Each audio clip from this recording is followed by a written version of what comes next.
It's 6 p.m. UK time, and this is the spiritual discussion program.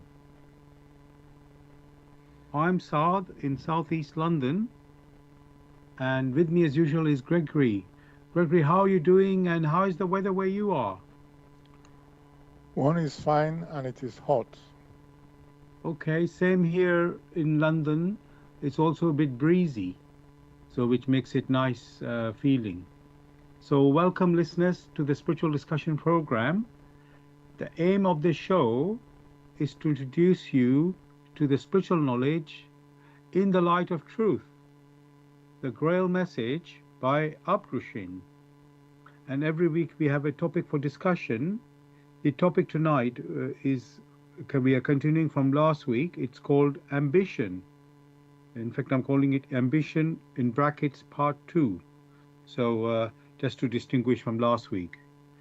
So listeners, if you wish to join in, you can send in your call or text your questions to our UK number, uh, and then it's +44 79 39 641 958. You can call, text, or use WhatsApp. Just to repeat that, it's our UK number is +44 79 39 641 958. Again, you can call, text, or use WhatsApp. And there's one other way to contact us, which is by going to the website where we are broadcasting. That is Bless Radio One. That's the number one.com. If you scroll down on the homepage, you'll come across a box called Bless Chat. There you can type in any questions or comments. I'm going to begin with what is the Grail message? The Grail message, in the light of truth, by Abrushin, is a spiritual knowledge of life. It offers an explanation of the world, a picture of creation on the basis of natural laws. Its lectures contain valuable basic elements as a help in life, or through the knowledge mediated, the reader is again brought closer to life and led back to God. The Grail message deals with important fundamental questions of life by explaining in a clear and logical way the automatic working of the laws of nature, the whole weaving of creation, allowing every process to be recognized and thereby the purpose of our whole life. It is directed at the individual and speaks to the innate experiences of the human being, their strengths and weaknesses. Thus, every reader has the opportunity to discover through the intuitive perception if what is stated is the truth. Combining with matter of fact reasoning, a complete world picture arises where there is no separation between the visible world and the great world beyond the five senses, nor any separation between scientific and religious striving for knowledge. I'd like to give you a couple of quotes from the author of the Grail message, Abrushin.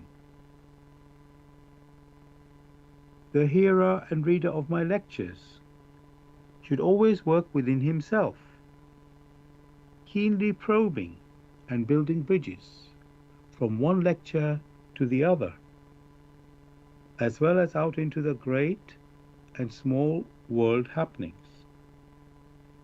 Only then will he be able to understand the Grail message and find that it gradually shapes itself into one complete whole without leaving any gaps.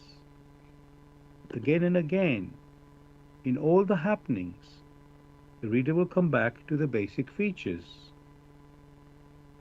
He can explain everything without having to change even one single sentence. the word of the Grail message lives, so that it permits only those people who really carry the honest desire in their souls to find abundantly.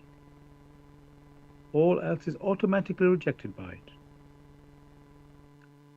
For the arrogant and those who seek superficially, the message will remain. I wish to fill the gaps which have so far always remained unanswered in the souls of men, and which never leave any serious thinker in peace, if he earnestly seeks for the truth. So, dear listeners, just to remind you, the topic for tonight is ambition, and I'm putting after that brackets part two because we're continuing from last week. And if you have any questions or comments, you can contact us on our UK number. And this is if you're outside of UK or in UK. I put this at the code at the beginning is +44 79 39 641 958. You can call, text, or use WhatsApp. Just repeat that number: +44 79 39 641 958. Again, you can call, text, or use WhatsApp. And there's one other way to contact us, which is by going to the website where we are broadcasting. That is Bless Radio 1. That's the number 1.com. If you scroll down on the home page, you'll come across a box called Bless Chat. There you can type in any questions or comments. Gregory and listeners, I would like to just go through the definition of ambition from the dictionary again, because just in case some new listeners are joining us this time and they missed the last week. So yes, here we go. Right, just make sure I found it where I'm going.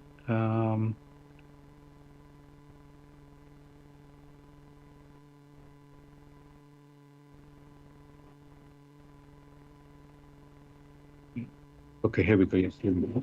So in the dictionary, the meaning for the word ambition, we find it says ambition is a strong desire and determination to achieve a particular goal, such as success, power, or wealth.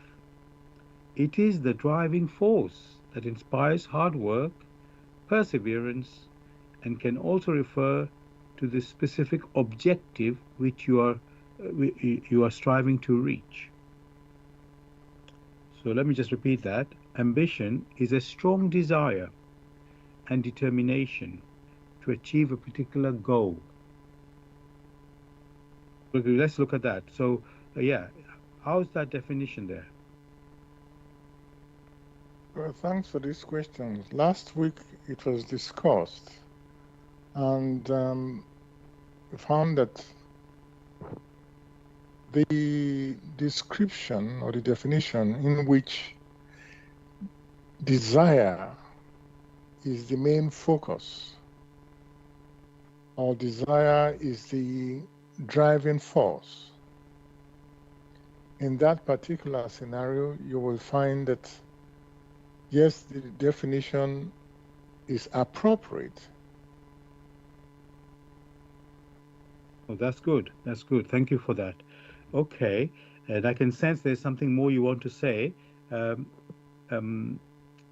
Is that, should we do it later on, or you want to add something? Yes, the thing is to go in step by step rather than discussing more about it. Okay, that's fine. Now, what I did, the listeners, I decided to look up the word ambition in the Grail message, get some references there, which we could explore and try to understand. So So the first reference was actually incredibly in the first lecture of the Grail message, which is titled, What Seek Ye? Or What Do You Seek? Is another way to say it. What seek ye? Or what do you seek?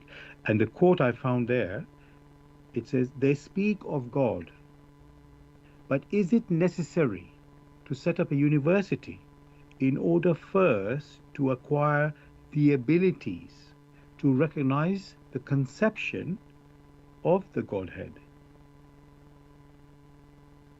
To what lengths will this mania, which is mostly rooted only in ambition, drive them? So let me just repeat that. It says, They speak of God, but is it necessary to set up a university in order, first of all, to acquire the abilities to recognize the conception of the Godhead? To what lengths will this mania, which is mostly rooted only in ambition, drive them?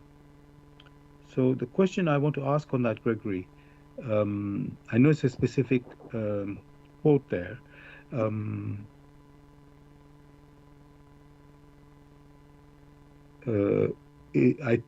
what I can hear from the quote is that this way, which is to find out about God or to recognize God or the Godhead, uh,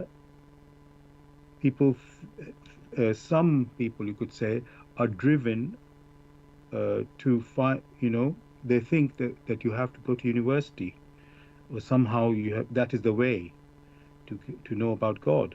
And it then says that to what lengths will this mania, which is rooted only in ambition, drive them? So,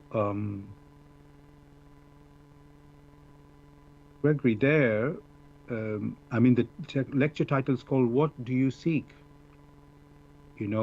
And the question is, are you seeking to know God or God's conception of God? So, in that seeking, uh, ambition is not the way. And why is that so? Let me ask like that. Why is it, or why are people, let's say the first start with this way, why are some people seeking out of ambition to know God? It seems a little bit strange to think of that, but that is what it appears, that people think that is the way that you have to, only certain people can understand God. Why is this thinking there? Well, it is there because that expression ambition is only the desire to excel before others. So when you have the driving force of ambition is that desire to excel, when you compare yourself with others, in such a case, it means you have to set up a learning institution. Whereas the longing to come to recognition, that is only possible within the spirit. That means that longing is the driving force. Whereas ambition is more of an intellectual, a local thing. It's very local to the environment where you wish to excel before others. That means you need an institution. Whereas a farmer in the field or whatever people are doing, they already carry the instruments or they have the talents which they need to develop. And in that particular scenario, they will come from a process of cognition to another level of insight, which is recognition. Whatever the individual is engaged in, as long as that individual works within the reference framework, that individual will come to recognition of the source of all power. Doesn't need to go to a specific school to spend maybe their lifetime studying all the different theories only to reject them at the last moment. Thanks a lot, Gregory, for this answer and explanation you've given there.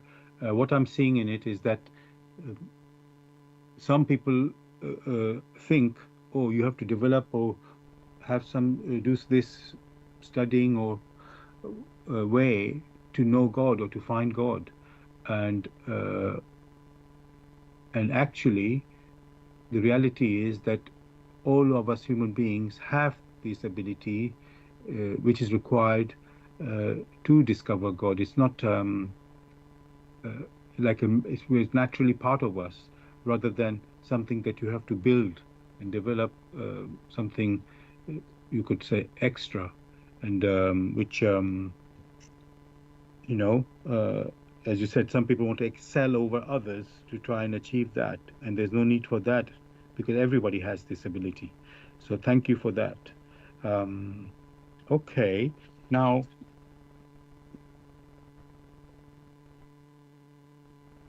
wanted to actually look at, this ambition, or it means when you have an ambition, that means you have a goal. It includes a goal with it. So in that first question, we're referring to the goal of, let's say, discovering or knowing about God. Uh, I wanted to, how can I say, look at it from a, let's say, a little bit different angle. Since we are called a spiritual discussion program, I thought, okay, yes, on earth, we all know we have our earthly goals, whatever it can be, for career or education, whatever it might be, job, and so on. But I wanted to look at it from another angle, which is spiritual. So, what I wanted to say, um, well, one part of that is seeking God, of course, but I wanted to, uh, let's say, uh, get the concept, let's say, in a bigger way, to understand it in a bigger way, not better, just in a. So what I mean by that is, Gregory, if we say we human beings are spiritual beings, and we have an ambition. Now, what is this ambition? What goal are we looking for? So I thought, okay, so let's say we acknowledge that there is the God Almighty there, Father Almighty. Uh, it could be that our goal would be to serve the Almighty, or to be a good human being, helping others, living in harmony with our fellow human beings, with nature, with this planet and even the universe. So um, I just wanted to outline, look at that, let's say, broad concept. So, Gregory, so my question is really, what should be our ambition spiritually? Is it to serve God? Is it to be a good human being? Is it to help others and live in harmony with the fellow human beings, nature, the planet, and the universe? In the first instance, ambition is tied to earthly things. Therefore, one cannot use that expression ambition in the case of that which is of spirit. The spirit, in its activities, works through the intuitive perception. And in that case, the key, the tasks which the spirit is therefore engaged in, is to come to a recognition of the will of the Almighty. That is different from ambition, which ambition is tied to earthly activities in which you wish to compare yourself to another person, and since that is the driving force, each individual must come to a recognition on their own. That means the need is there to develop the innate abilities which have been sown into the spirit. In that particular case, each individual must allow those talents to grow, to germinate, to grow, and come to maturity. Only then, through such activities, will it come to recognize the will of the Almighty, which is in nature, which is in the spiritual, in creation, and also is in divinity.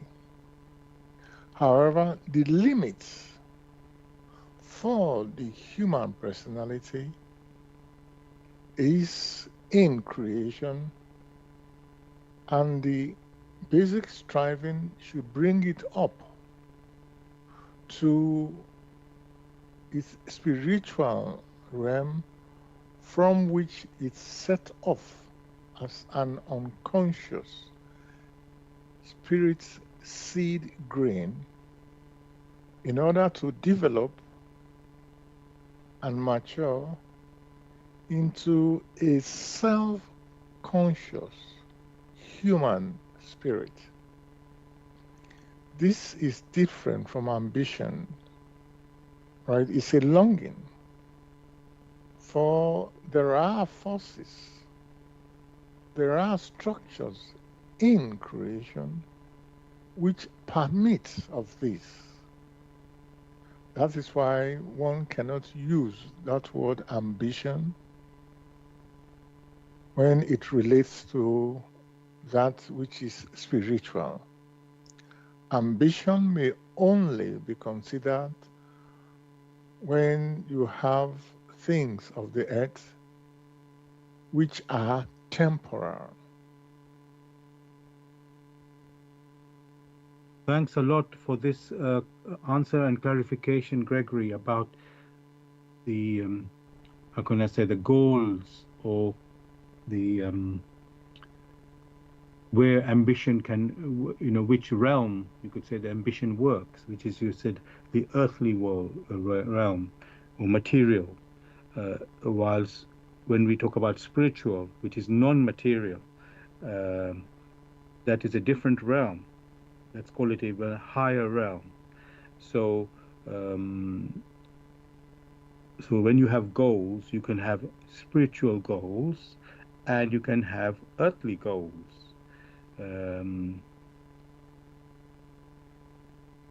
Which are quite different, of course, in reality. So yes, you pointed out about the spiritual goals, where we work in this creation, which is not only material, it is also spiritual. And so yes,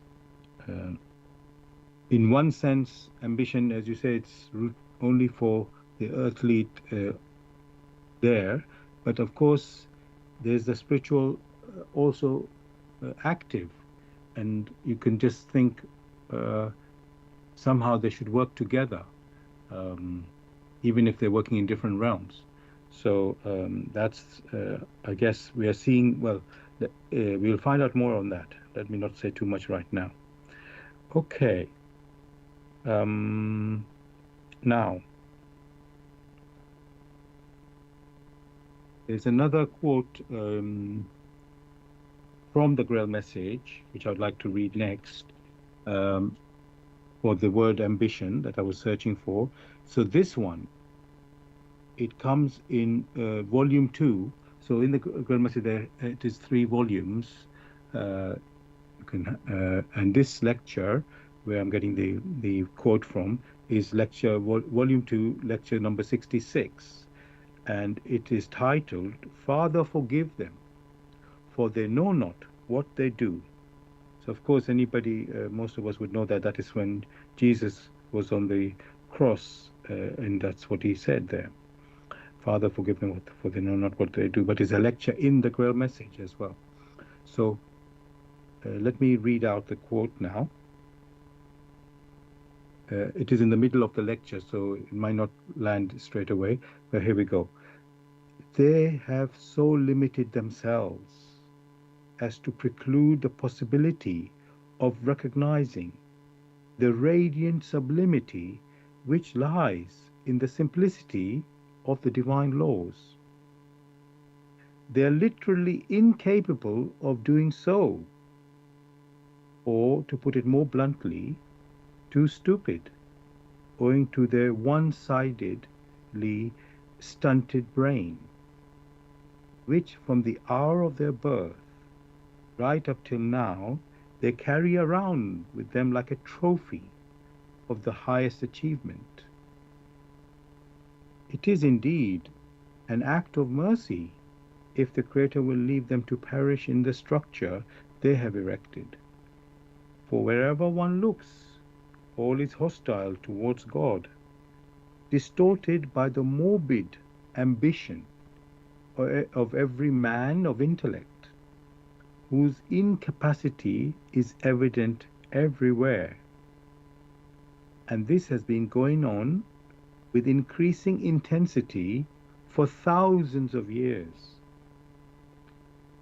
It has inevitably carried the poison into the churches and religions, a corrosive evil which was the inevitable consequence of the fall of man, wherein man decided in favor of the absolute dominion of the intellect.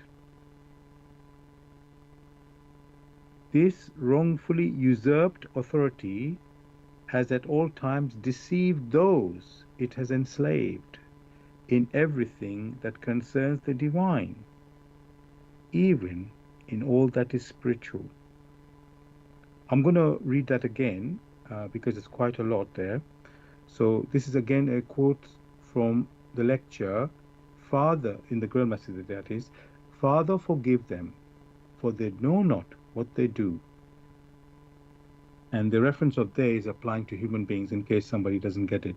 So they have so limited themselves as to preclude the possibility of recognizing the radiant sublimity which lies in the simplicity of the divine laws. They are literally incapable of doing so, or to put it more bluntly, too stupid, owing to their one-sidedly stunted brain, which from the hour of their birth right up till now, they carry around with them like a trophy of the highest achievement. It is indeed an act of mercy if the Creator will leave them to perish in the structure they have erected. For wherever one looks, all is hostile towards God, distorted by the morbid ambition of every man of intellect, whose incapacity is evident everywhere. And this has been going on with increasing intensity for thousands of years. It has inevitably carried the poison into the churches and religions, a corrosive evil which was the inevitable consequence of the fall of man, wherein man decided in favor of the absolute dominion of the intellect. This wrongfully usurped authority has at all times deceived those it has enslaved in everything that concerns the divine, even in all that is spiritual. So, Gregory and listeners, from this quote, I'm seeing that the ambition of humanity has, how can I say, developed or led mankind in a wrong direction,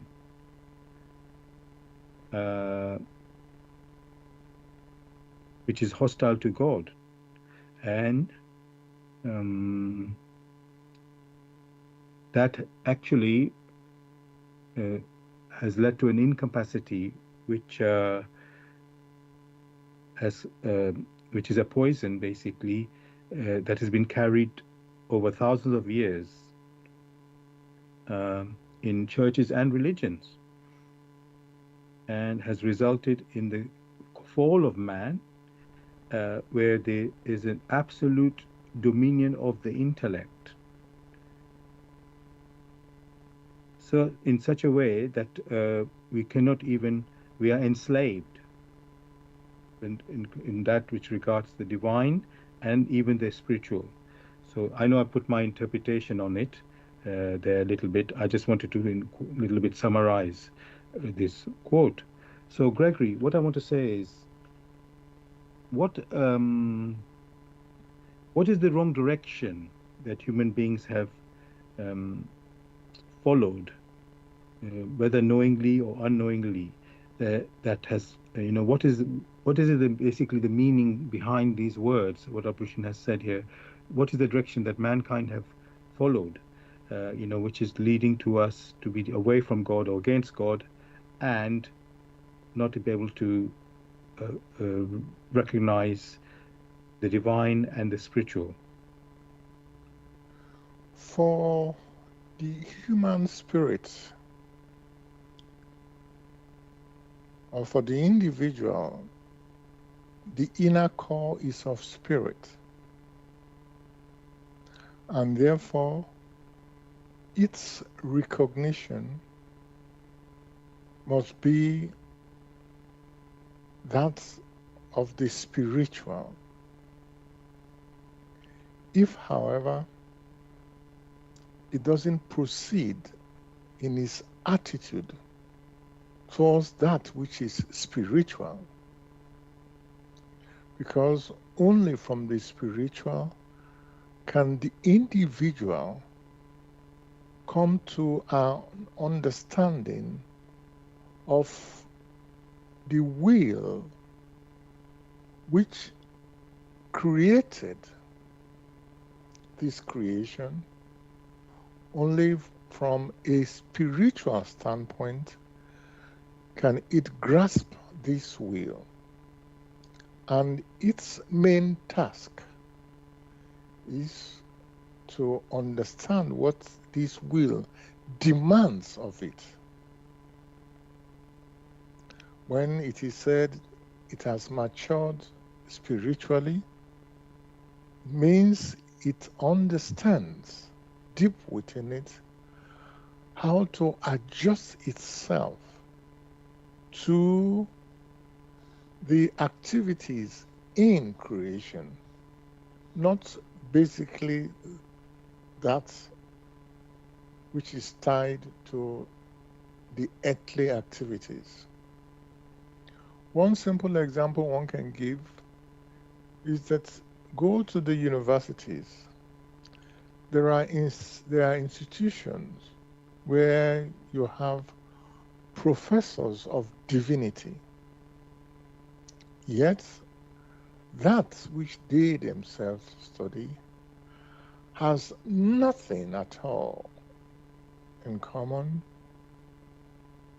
with the understanding of what divinity is. Neither do they have the slightest grasp of what spirituality is. Yet you have professors in these particular areas. It means, therefore, that which they themselves will have to teach is only empty. It does not bring them any value spiritually, and therefore it is completely useless. Whereas that which is of spirit, which has to be grasped through one's intuition, because it enables the spirit to come to a recognition of what is demanded of it and will adjust accordingly. That which is of the intellect, however, only deals with earthly things. Therefore, you will find it is very narrow. It doesn't encompass that which the spirit needs, but only those temporary things which the individual needs here on earth.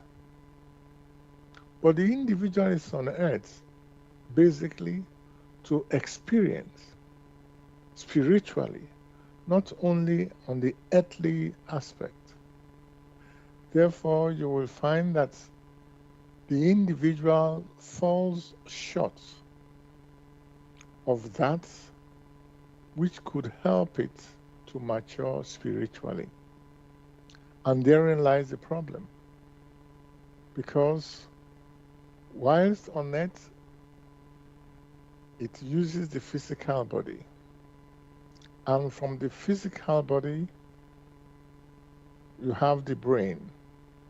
And the intellect comes from the brain. That means it's able to understand things which are narrow here on earth and is able to move around and do some things. However, that which is of spirit, the intellect has no idea.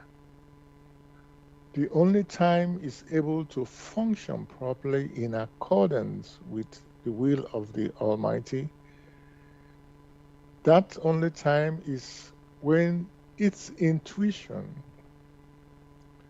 the intuitions which arrive at the brain through the back brain, has an impact on the frontal brain which is the seat of the intellect. When it has an impact on the frontal brain, then the activities carried out by the individual on it resonates. If it doesn't, it means that all that it has done is only a very narrow aspect and it does not resonate. So you find that is where ambition comes in. You may be ambitious as such, like you have those who are professors of divinity, and yet they lack the simplest understanding of what divinity is, of what spirituality is. It is only the narrow confines of the earth that they are tied to.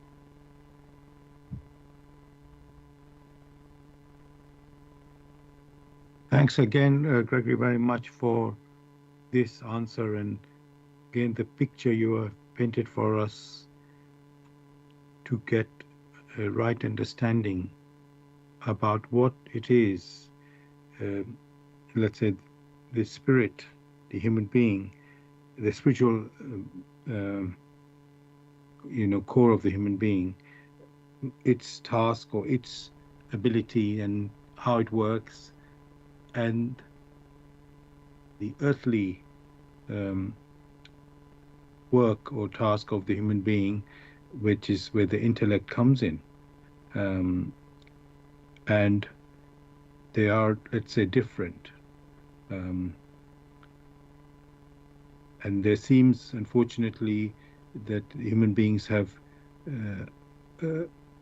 used only one, or at least focused more on their intellectual working and not so much the spiritual working, which unfortunately means they cannot recognize the spiritual, which use their spiritual abilities in the right way. Maybe they're using only partly, and allowing the intellect to be the more dominant one, and therefore not able to recognize their higher calling you can say. So thank you very much for that. I want to let the listeners know you're listening to Bless Radio, and this is the Tuesday evening spiritual discussion program from 6 p.m. to 8 p.m. UK time. The aim of the show is to introduce you to the spiritual knowledge in the light of truth, the Grail message by Abdrushing. If you wish to know more about the Grail message or want to get a copy of the Grail message for yourself, you can go to this website, which is www.grailmessage.com. I'll spell that. www.grail, Grail, message, MESSAGE.com. And the topic that we are discussing tonight is continuing from last week's show, is ambition, in brackets, part 2. Ambition, brackets, part 2. And if you have any questions or comments, you can contact us on our UK number. And this you can contact us if you're outside of UK as well. So the number is +44 79 39 641 958. You can call, text, or use WhatsApp. I'll just repeat that number. It's +44 79 39 641 958. Again, you can call, text, or use WhatsApp. There's one other way to contact us, which is by going to the website where we are broadcasting. That is Bless Radio 1. That's the number 1.com. If you scroll down on the homepage, you'll see a box called Bless Chat. There you can type in any questions or comments. Now you can also listen to us on YouTube. Go to youtube.com and type in the search box Bless Radio 1, that's the number 1, space, Grail message, space, the topic of the show, which is ambition, and then brackets, part 2. So let me repeat that. So go to youtube.com and type in the search box Bless Radio 1, that's the number 1, space, Grail message, space, ambition, brackets, part 2, close brackets. And of course, you can listen to our previous shows as well on YouTube. Thirdly, we are broadcasting on Zeno. That's ZENO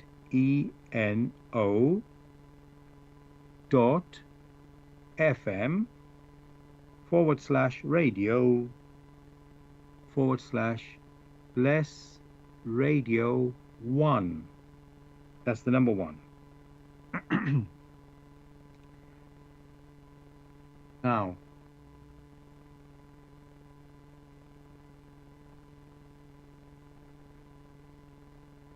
agree, you've been clarifying all the way that ambition is for really works in the earthly realm, and it's not really a spiritual thing, and almost you could say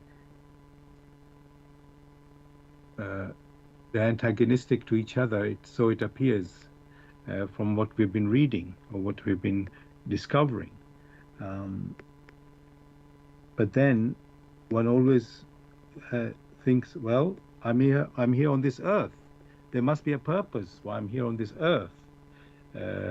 Yes, I'm a spiritual being and I have a spiritual task. However, I'm on this earth and I have to live on the earth, meaning that I have to eat and, work, whatever whatever that involves. So you can't ignore your earthly needs, you can say.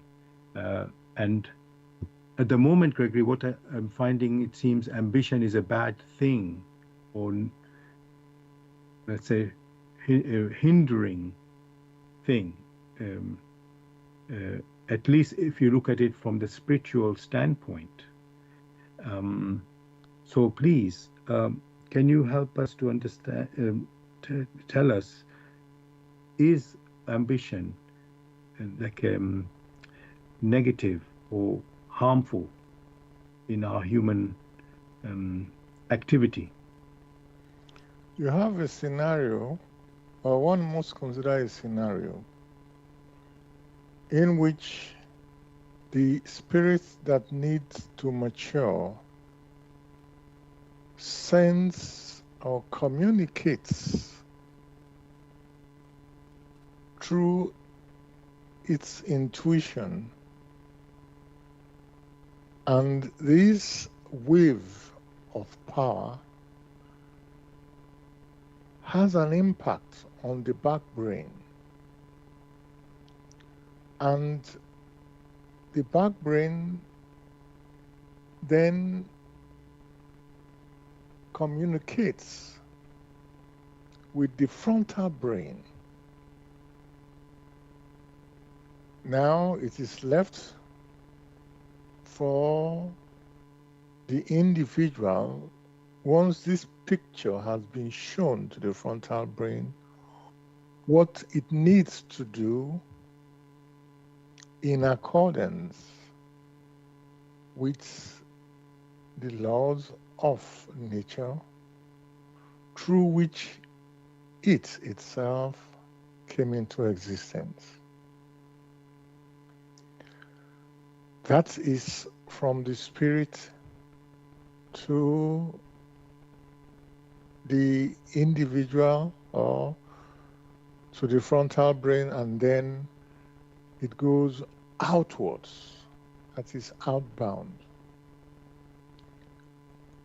On the other hand, you will find that the activities of the individual externally, that means here on earth, are communicated through the five senses to the frontal brain. If the frontal brain succeeds in passing this information to the back brain and subsequently to the spirit, then the spirit uses that which it has received to mature, because it's able to make the right comparisons such that it's able to come to a recognition. If, however, the frontal brain, because it is used excessively, does not pass that information to the back brain to pass on to the spirit, then the frontal brain will expand its activities. And it also means that the back brain, the activities are therefore limited, and subsequently that which is passed to the spirit is minimal. That means it's unable to mature as it should. Two reasons for this. It could be, as in most cases, because of the overuse of the frontal brain. You find that that balance which is supposed to have been established, that balance is minimized. That means we have a one-sidedness. Only that which you use, only that we develop. If you do not use the other side, you will find it will not grow. A simple example, there are some people who only use their right hand. They do not use their left hand. And therefore, only the right hand, all right, that is what they are used to. If, however, they had practiced using their left hand, then gradually they will come to know how the right hand will support the left hand and the left hand will support the right hand. So the case where you have the excessive development of the frontal brain, that sort of almost sever the connection from its connection with the back brain and subsequently to the spirit. So you have excessive development of the frontal brain. The other scenario is where you have the spirit being indolent, not exerting itself enough. In that case, that information which should have been passed to the frontal brain is minimized. It's like you have a task to fulfill, and instead of fulfilling that task, you go to bed. The question is, what then happens if you lie in bed 24 hours? You will find in that particular scenarios, all those limbs, all those senses you are supposed to make use of will not develop accordingly. If you are supposed to learn a language, you will find you'll be lagging behind. To learn the language which is paramount to the spirit, such that it knows how to adjust itself to the challenges in nature, in creation, even whilst here on earth. To learn the language appropriately, the spirit needs to bestir itself. If, however, it is indolent, you will find that it's unable to accomplish that. However, only those who strive vehemently in spirit, who makes real effort in spirit in order to experience, only those are able to come to a deeper and broader understanding of what life is all about. In that case, they will come to the realization that just as they themselves are striving to understand what life is all about, so also are others who are of human spirit.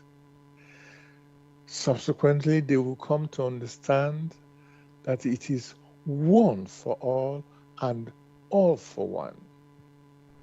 In that scenario, many will gladly help to awaken others through their examples, because subsequently they will realize they came from the same hometown, or they came from the same realm, which is the home of the human spirit that it left as an unconscious spirit gem, then you will find in such scenarios all the wars of destruction, which is so costly, could have been avoided through cooperation, through sharing their understanding of what nature is, through sharing the music which they themselves have perceived, which music moves many to back to their home. Then all that which is inferior will be eliminated. That means in helping one another, they will build up step by step until they come to a maturity that will lead them home. Then you will find that all this haughty talk, I'm better than this person, and I want to show you, which is an exhibition of ambitions, will vanish.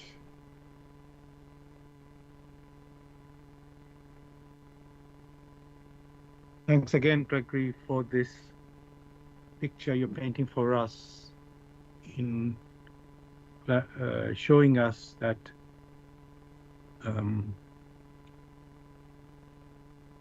how can I say, there's a balance in how we use our spiritual ability and earthly ability, the brain, the frontal brain you were talking about. It has been dominating,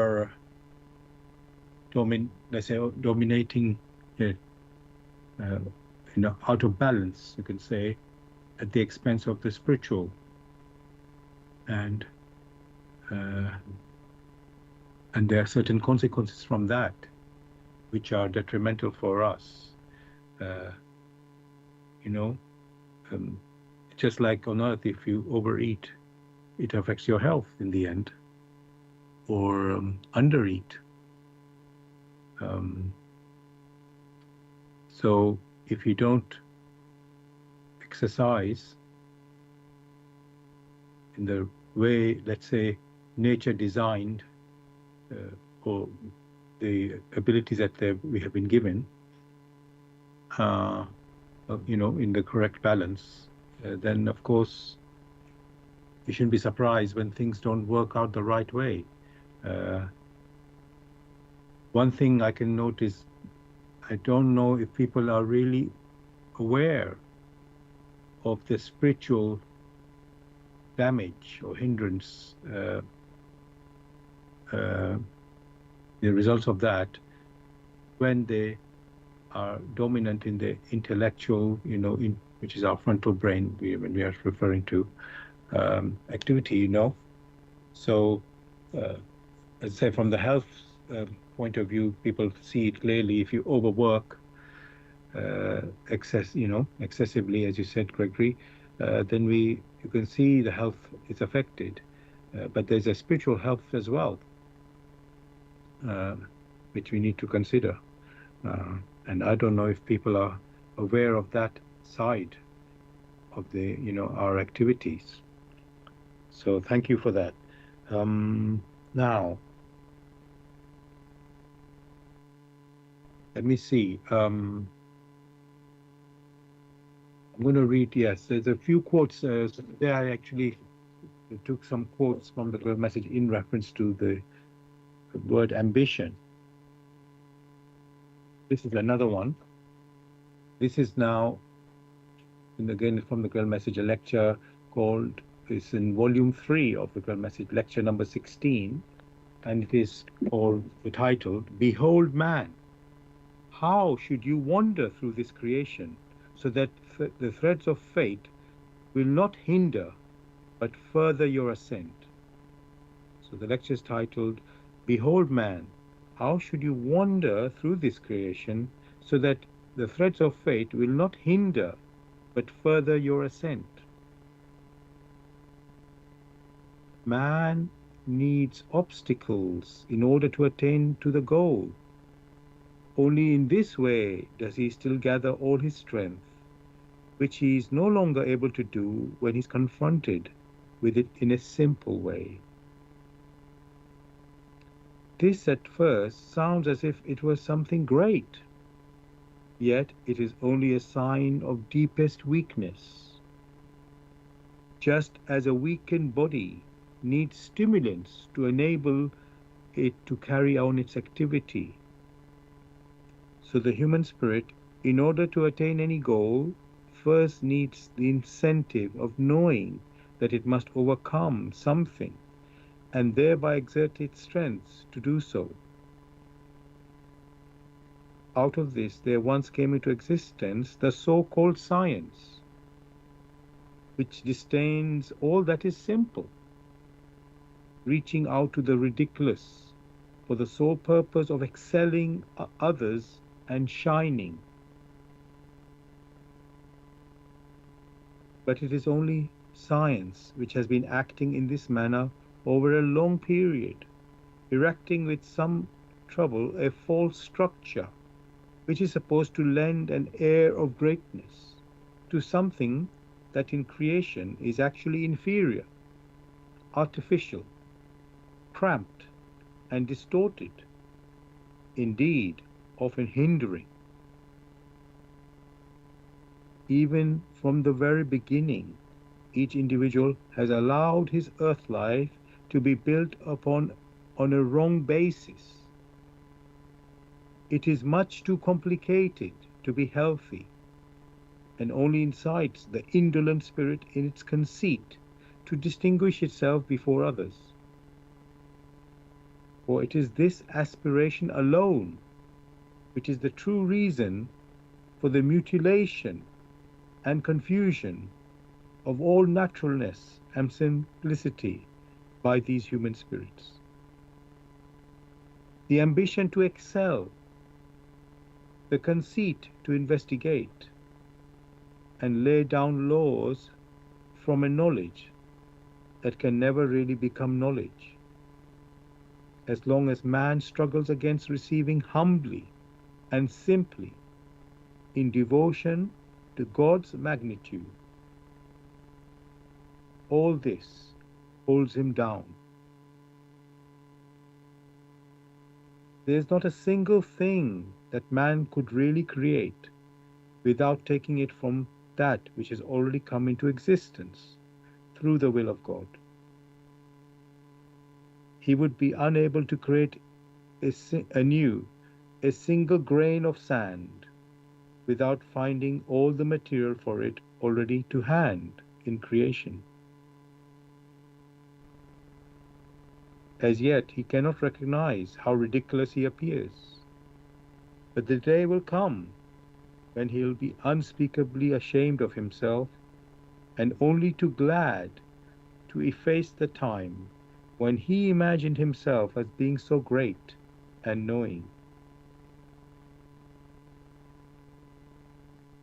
With tolerant indulgence, sometimes even with a sarcastic smile, man now passes by every great simplicity of the divine laws.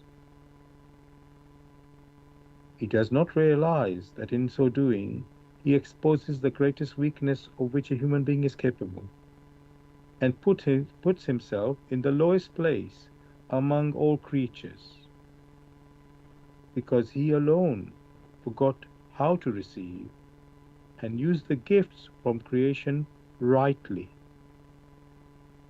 Man considers himself too great and too exalted to accept gratefully from his Creator all that he needs,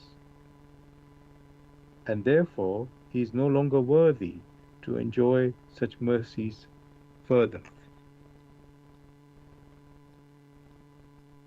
And yet, the laws in creation should be quite natural, simple, and without confusion to every creature, because each creature came into existence through them.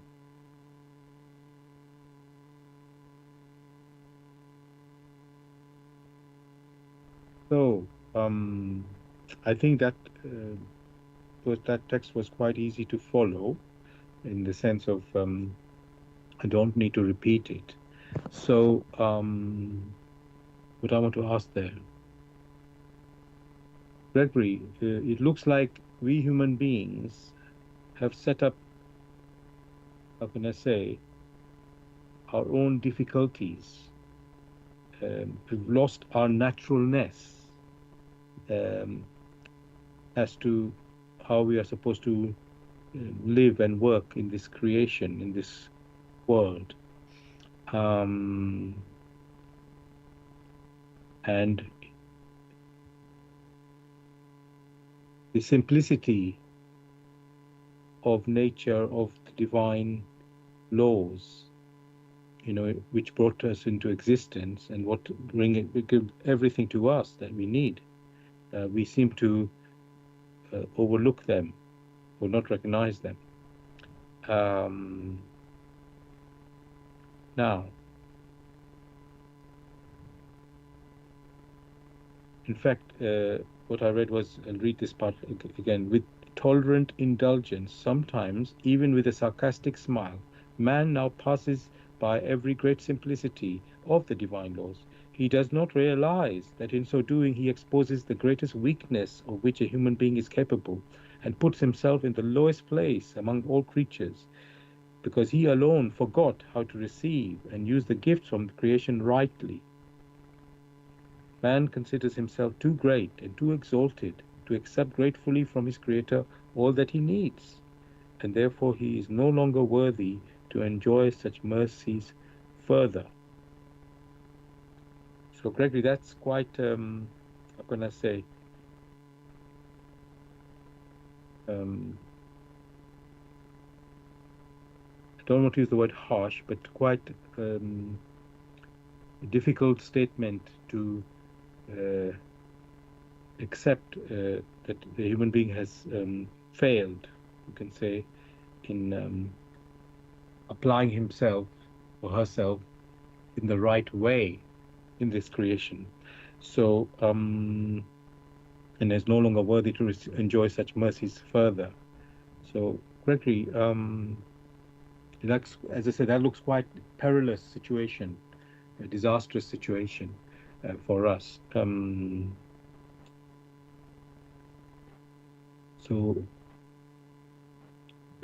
uh, what is the future there, Gregory? It seems there's no hope there, or no chance of salvation, if I can put it there.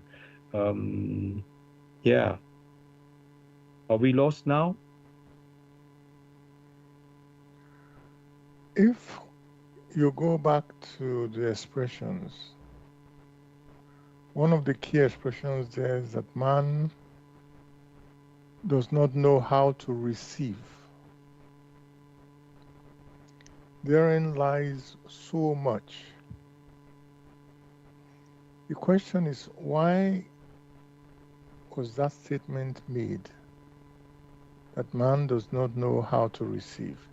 Can you repeat that expression, that part, please? Yes. I'll start from the beginning of the paragraph. With tolerant indulgence, sometimes even with a sarcastic smile, man now passes by every great simplicity of the divine laws. He does not realize that in doing so, he exposes the greatest weakness of which a human being is capable, and puts himself in the lowest place among all creatures, because he alone forgot to receive, how to receive, and Okay. use the gifts from creation rightly. So that's what I want. The key expression, the key word there is to receive.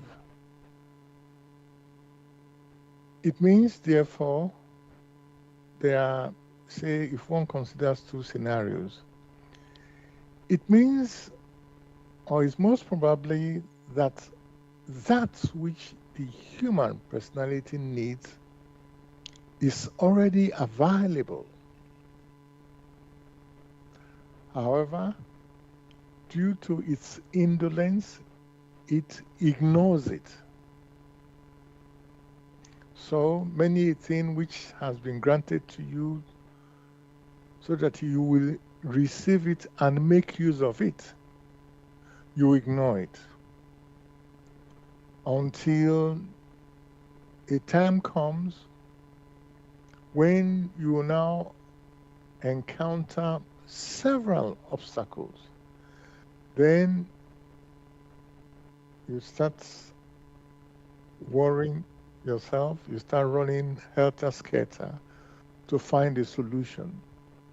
Whereas that which you needed to have done is to make use of that which has been granted, which is already available, but you did not pay attention. And not paying attention spiritually, that is some form of indolence of the spirit. That is one part. The other part is that for you to receive, one must trigger something. Only him or her who gives in reciprocal activities, that individual will receive. That means in the other part, the individual refuses in his or her activity to give. That means to pass on to others that which it has received. Now, that expression to give, consider the case of someone who has received, say, expressions in music. That individual holds those piece of impressions deep within itself and does not make use of it and pass it on to others. In that particular scenario, you will find that because it has not been able to pass it on to others, now that will have an impact on his ability to receive. Therefore, only him or her who gives is able to receive. That can be observed everywhere in the balance, in breathing in and breathing out, in the intake of food, in the digestion of food, and in passing the excess away. Only then can that individual take in more or receive more. So you find that it is in the balance of equilibrium for the individual, for the nation, for the community, for mankind on earth, or man in general in creation. Only that motion in which there is a balance of equilibrium, only that ensures the reception, that means the giving and the receiving. Now consider that with what happens on earth nowadays, where one side decides to hold on to, introduce some monetary affairs in which they need to cheat others. One can easily see these men of the intellect, how they have scubaed all that which has been granted to communities, to men here on earth. For greed, stupidity of the highest kind has taken place. So it becomes very clear that in order for them to move forward, they now set up ambitious projects where one has to do thorough analysis, not how to pass on that which they have received, but how to formulate structures on how to cheat others. So that which you yourself just read out becomes very clear that the human personality, most likely on earth, has forgotten or is unwilling to understand the mechanism which lies in nature, in creation. He doesn't even know what it means to receive anymore because he himself or herself does not give.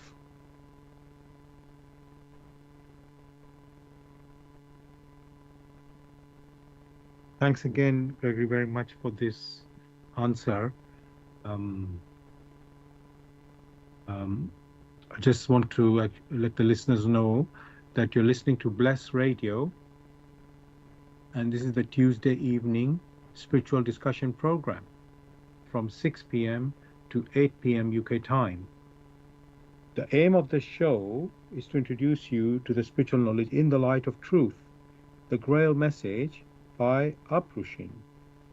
If you wish to know more about the Grail message or want to get a copy of the Grail message for yourself, you can go to this website, which is www.grailmessage.com. I'll spell that. www.grail, Grail, message, MESSAGE.com. And the topic that we're discussing tonight is ambition. And since we're continuing from last week's show, we've called it Ambition, then brackets part 2.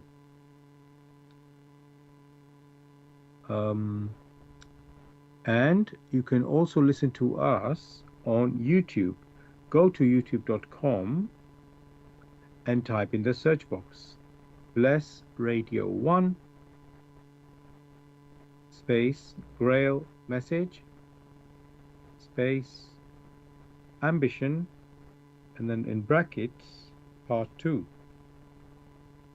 And after the show you can listen to the recording of this show also on YouTube, and again you put the same words in this search box, which are Bless Radio 1, that's the number 1, space Grail message space ambition, brackets part 2. And of course you can listen to our previous shows also on YouTube. Thirdly, we're broadcasting on Zeno, that's ZENO.fm/radio/bless radio 1, that's the number 1. And I forgot to say that if you have any questions or comments on the topic of ambition, you can contact us on our UK number, which is +44 79 39 641 958. You can call, text, or use WhatsApp. And there's one other way to contact us, which is by going to the website where we are broadcasting, that is Bless Radio 1, that's the number 1.com. If you scroll down to the bottom of the homepage, you will see a box called Bless Chat. There you can type in any questions or comments. Sorry, very quickly, can you check whether there is sound? Because a listener passed a comment that there seems to be Okay. no sound. Right. So if I go on pause for a moment and give me a second, please. I need to put that. Let me just see.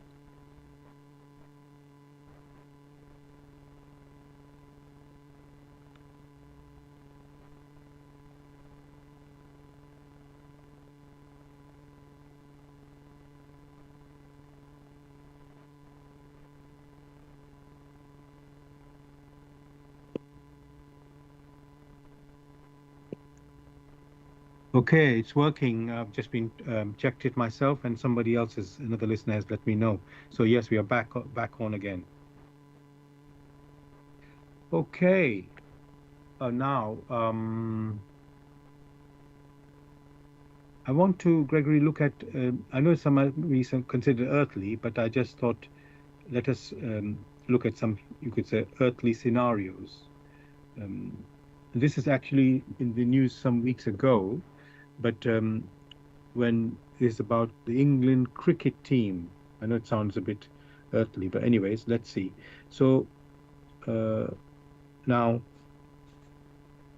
this is when the England cricket captain, his name is Ben Stokes, and he's been very successful, but suddenly recently the team was not winning, and he basically said he's resigning because he said he was no longer enjoying playing. So some people think it was because he was not winning. Playing the game is about winning, but actually he was saying he was no longer enjoying, and he was the captain. So he had not only his normal role of, but actually he was an all-rounder, as they say, playing the batting and the bowling, and but he also had responsibility as a captain to, manage their team. But this responsibility seemed to become a burden for him. So that's what he said, that to announce his retirement, which was a sudden, unexpected, Gregory. Is winning or enjoying, or winning without enjoying, I don't know how to put this, is the right ambition, because or should one persevere to avoid or to quit to avoid the burnout, because that is one of the consequences if you continue where you are really having a burden or suffering in doing this duty as a captain. It is no longer enjoyable. So, Gregory, should one continue in activity, I will say, especially with high responsibility, when one is no longer enjoying? That is a question which must be understood aright. The challenge here for anyone to provide an answer, that challenge must be that the answer must encapsulate the motive of the individual who made that decision. As is very well known, people make statements, but the motive behind that statement is hidden. And therefore, whatever discussion is had, that discussion is wasted because they are beating the wrong, or they are looking at the wrong perspective. Only the motive counts. The actual motive of the individual, not what has been said. For if one is engaged in some activities, and that activities has not borne fruit in accordance with the person's expectations, the question should be, should the person persevere, or should that person now quit that responsibilities which have been passed on to him or her so that others should try? Such a question or such a decision should be made by the person who bore that responsibility in earnest. But nowadays, there's no honesty about this. So you find that whatever is considered, whatever perspective is considered is wrong. For the laws of creation mandates that the individual must try and try. If an individual has the slightest challenge before him or her and gives up, just like you have people who wish to compose music, but they are confused, if they are to give up, then they will not arrive at that point where they are able to pass happiness or joyfulness to others. What one is stressing here, that question should be answered in earnestness by the one who made the decision. For whatever is discussed here, when people come and say, I'm doing this because of this, well, that is what they said. But is that what is recorded by the laws of creation through which they came into existence? That's a different kettle of fish. And that is why it is very difficult to advise on such matters. Yes, thank you for that, Gregory. Obviously, I made a question in a brief way. The Captain Ben Stokes did go into interview about it, and of course, the decision didn't come overnight. They thought about it. It was not like a rash moment of judgment. He'd been captain for some years already, and things, let's say, how he explained it was that yes, not about just losing the game. The way obviously that doesn't help when you're losing the game as well. So he felt a particular way, let's say, for a while, and now it was repeating again, and then he felt, okay, this is not the way. Everything is a decision at the end of the day.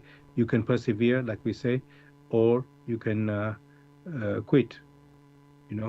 And the question, in a way, it's about if the person doesn't feel they're enjoying, even if they're losing, and they just don't want to continue somehow. So then, of course, it's according to whatever decision you make, that's there would be something out of it. So I cannot say what was the motive. Was it some maliciousness in it? I would not think so, because obviously the captain is normally the best player in the team, and having the best. That's why they're normally made captain. But somehow it would go too much for that captain. So yes, we can't read into their people's minds. So we have to leave it at that. I guess you're right, Gregory. So we can't advise or say something. For that person may be the right way. for them. But It's at the just same time, you must remember that there was a particular case of a so-called football team in which the manager, when he took over, for some years, he could not he could not coordinate the team to win a trophy. That manager did not give up until he got to a point, having studied all the key things, he kept winning trophies for years and years and years and years. That's the nature of things, and that was why one was referring to. One does not know the motive. yes, In his own case, he quits. In the earlier case, this man was there for such a long time, and when he started winning, he won for such a long time until he retired. Now, is one going to compare both of them? I don't know. So one can only wish the human spirits well in their decisions. thank you for that, Gregory. Now I've got another um, situation which I would like to assess again. This is again to do with England or UK. This time we're talking about, it was in the news again a couple of weeks back, but I want to refer to it. So they said in UK, white working class school children have been underperforming in education for some time now. And the question arises as to why. And it appears because these children live in poor areas with poor prospect of employment, the children do not have much motivation to focus on education, as they know their future does not have bright prospect. So it is not the teachers to blame, you know. And so the question again will arise: how can such children be motivated, and who should do it? So let me just repeat the story in case people didn't get the story. So in UK, white working class school children have been underperforming. This is compared to the other groups in education for some time now. And the question is why? It appears, there's somebody's reflection of it. They say that because these children live in poor areas with poor prospect of employment, the children do not have much motivation to focus on education, as they know their future does not have bright prospect. So it is not the teachers to blame. How can such children be motivated, and who should do it?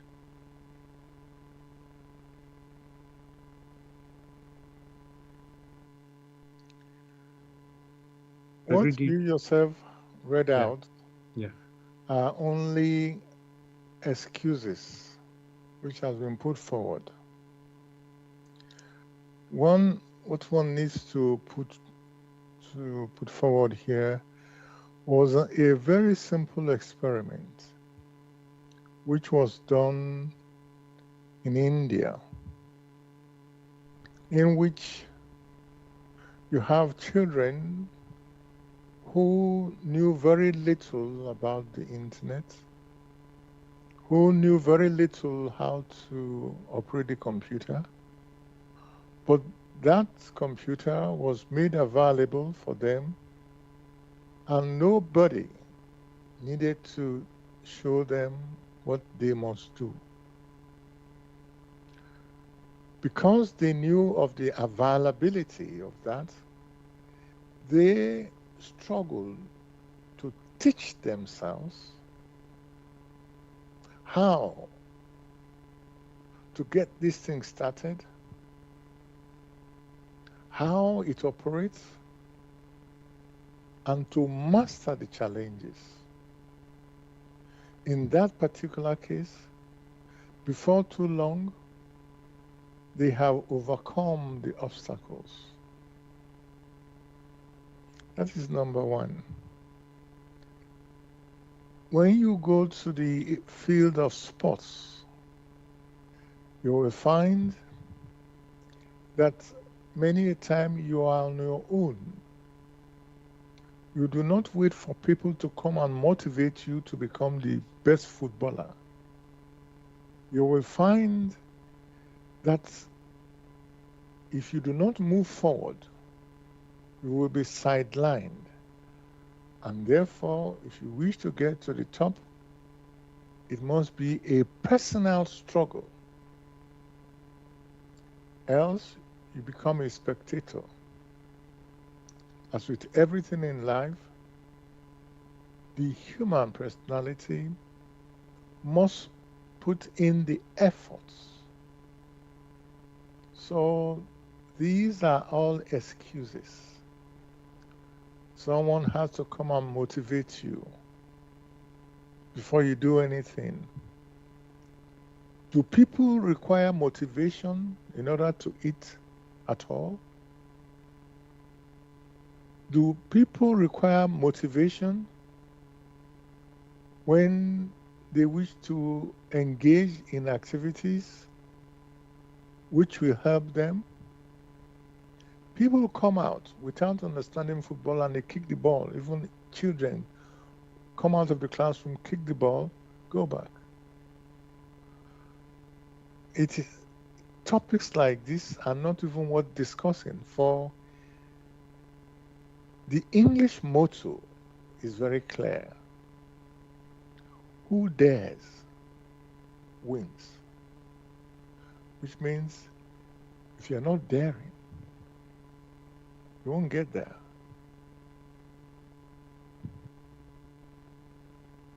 Thanks very much, Gregory, for this, how can I say, answering and giving the, how we are supposed to act in life, you can say.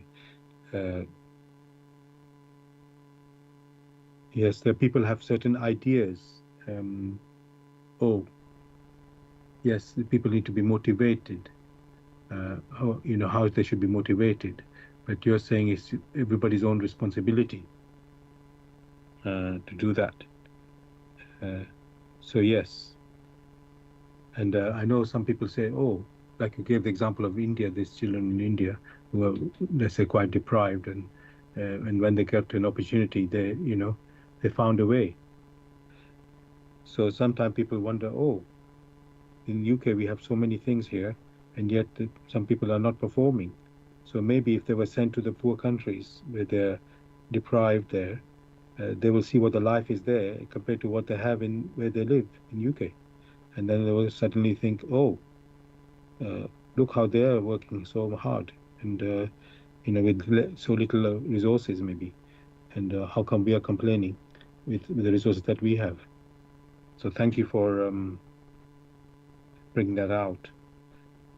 Okay, now let me continue with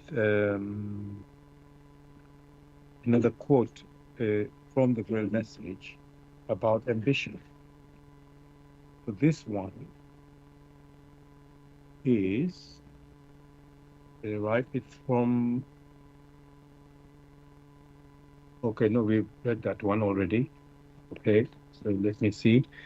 This one, it is from a lecture, again in volume 3 of the Grail message, lecture number 48. It's called The Destroyed Bridge. And here it is. It is pitiable to see how diligently man on earth works at his retrogression, and thus at his destruction, under the delusion that he's thereby striding upwards. Earthman,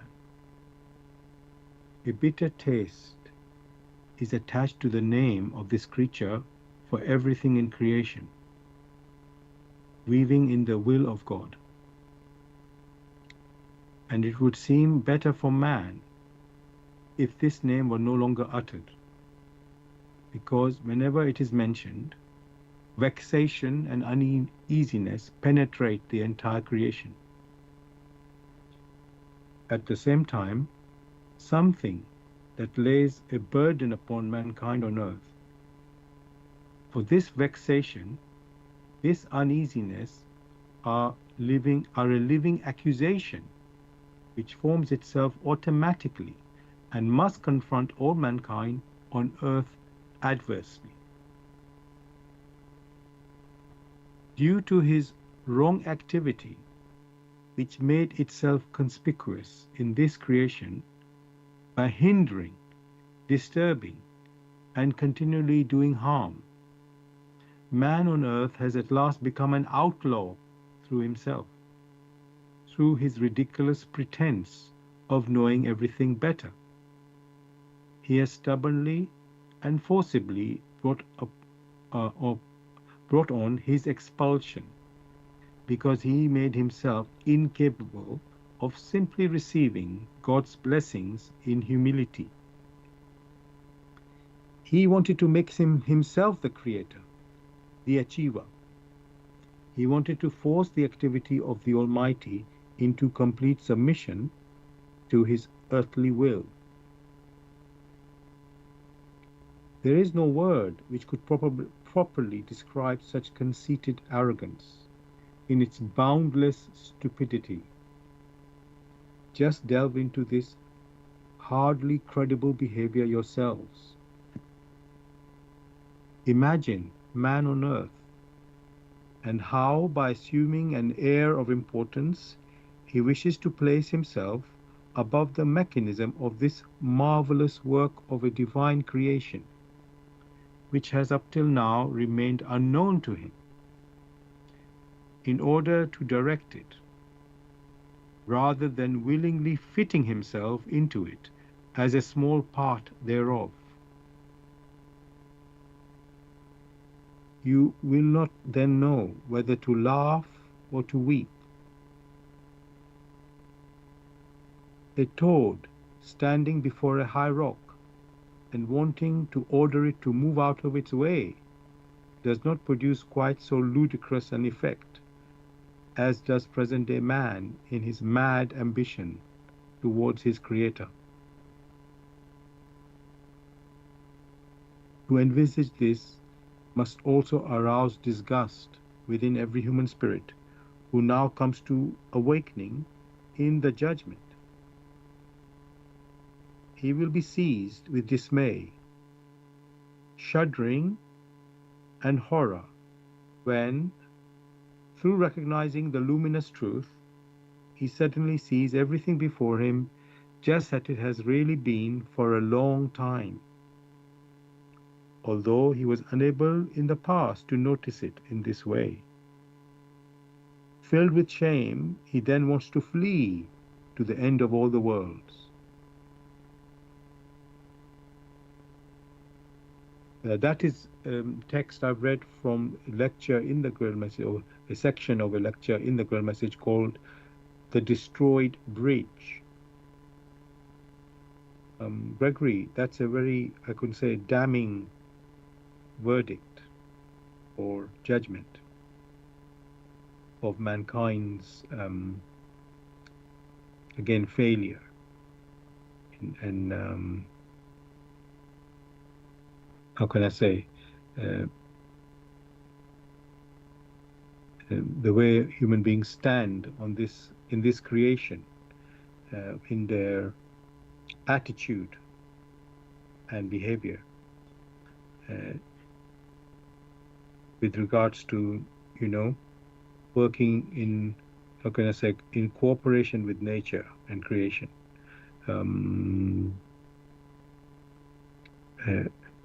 I'll just repeat this particular line. He wanted to make himself the creator, the achiever. He wanted to force the activity of the Almighty into complete submission to his earthly will. And that this is, how can I say, laughable if one sees it the right way. So,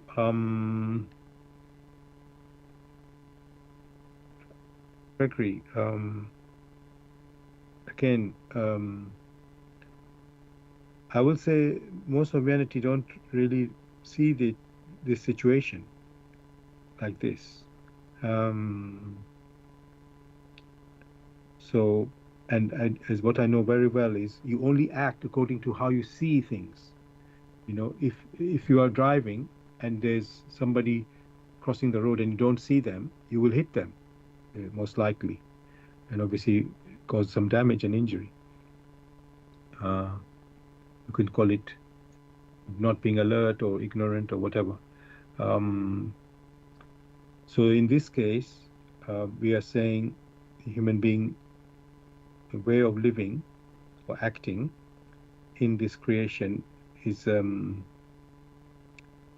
can I say, uh, um, quite a mess.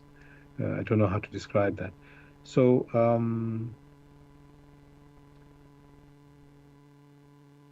how will Gregory, can human beings recognize this without a disaster, or only a disaster? You know, because that's what when happen a car accident, that you wake up, then something wake you up. Is that the way it will happen, that we will wake up to what is the reality, or can we wake up without this accident? One must consider a scenario to make it very clear. First and foremost, these are phrases, these are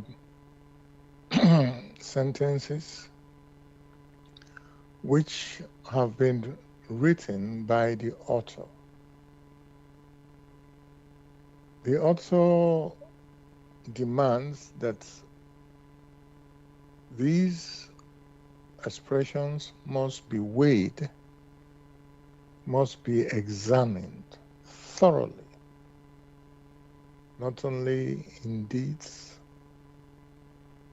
not only in thoughts, but also in one's intuition. That means there must be verification again and again.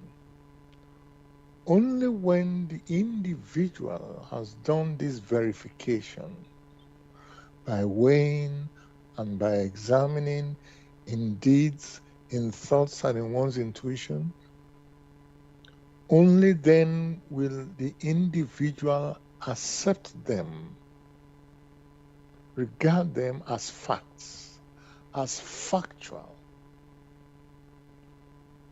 In that particular state, it will then come to a realization of the hopelessness that human personalities have placed on themselves.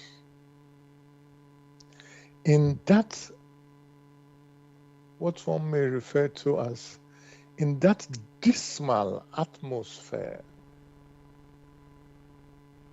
the individual who is earnest will automatically feel remorse and wishes to put right that which has been ignored. In that atmosphere, for a human personality who is earnest with itself, we wish to work as quickly and as hard as it can to extricate itself, because its inner eyes have become open through verification that indeed that is what it is. In accordance with the laws of creation, this reference framework, once the human spirits have come to that personal realization and wishes to do better, it is as if he has sent a cry out for help in creation. And in response, he or she who dares to ask from the bottom of their hearts,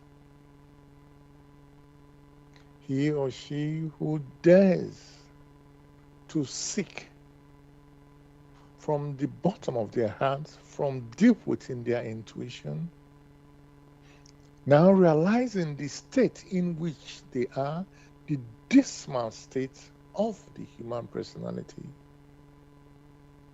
creation responds favorably. Then the human personality will be surprised at the support which has always been there for he or she who seeks earnestly must find, as has been promised by Christ, and as you find in the walk in the light of truth, the Grail message of Abraham. So, yes, the first step is to verify and not take these expressions for granted. For whoever experiences these scenarios deep within themselves will have opened up, and in earnestness, if they seek, then they will find. Then there will be no questions because they have experienced it. For those who do not ask because they have only considered it intellectually, all right, by just ignoring many things, in response, because they have been searching superficially, even when the solution is made available to them, they will not accept it because they want it in accordance with their personal indolence.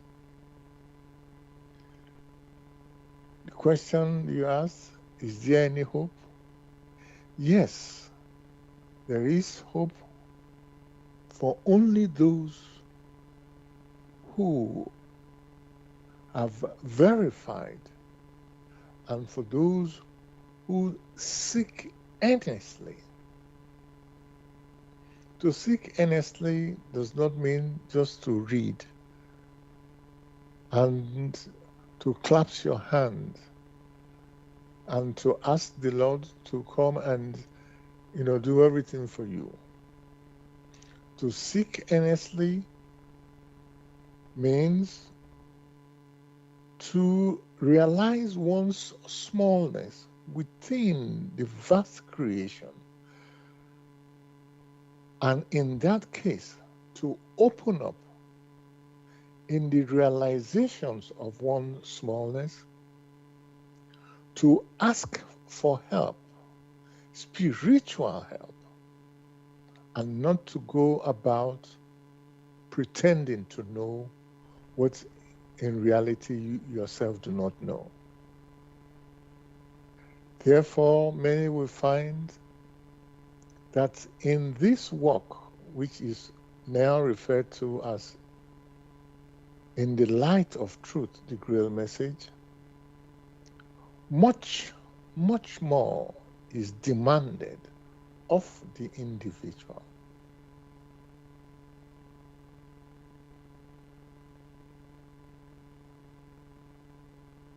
Thank you very much, Gregory, for this answer and explanation you've given. Now, listeners, we've come to the end of our show tonight on the topic of ambition, in brackets part 2, and hope you've enjoyed the discussion. And I would like to now read from the foreword of the Grail message, which is titled For Your Guidance. The bandage falls, and belief becomes conviction. Liberation and redemption lie only in conviction. I'm addressing earnest seekers only. They must be able and willing to examine this matter objectively. Religious fanatics and irresponsible enthusiasts may hold aloof, for they're detrimental to the truth. As for the malevolent and prejudiced, they shall find their sentence in the very words. The message will strike only those who still carry within them a spark of truth and the yearning to be true human beings. To all such it will become the shining light and staff. It will lead them unswervingly out of all the chaos of the present day confusion. The following word does not bring a new religion, but is intended as the torch to help all serious listeners or readers find the right path, which leads them to the longed for height. Only he who bestirs himself can advance spiritually. The fool who uses extraneous aids for this, in the form of ready-made opinions of others, only walks his path as if on crutches, while ignoring his own healthy limbs. But the moment he boldly uses all the abilities which lie dormant within him, awaiting his call to help in his ascent, he is employing the talent entrusted to him in accordance with his Creator's will, and will easily overcome all obstacles that seek to divert him. Therefore, awake. Genuine faith lies only in conviction, and conviction comes solely through an inflexible weighing and examining. See that you're truly alive in the wonderful creation of your God. Abdushin. Dear listeners, if you wish to know more about the Grail message or want to get a copy of the Grail message for yourself, you can go to this website, which is www.grailmessage.com. I'll spell that. www.grail, Grail, message, message.com. Gregory, is there anything you'd like to say to the listeners to say goodbye? Wishing listeners a very fruitful week ahead. Thank you. Listeners, have a fruitful week ahead as well from me, and a beautiful week too. We'll be back as usual next Tuesday, 6 p.m. to 8 p.m. UK time, with another topic. Take care, good night, and God bless. Bye.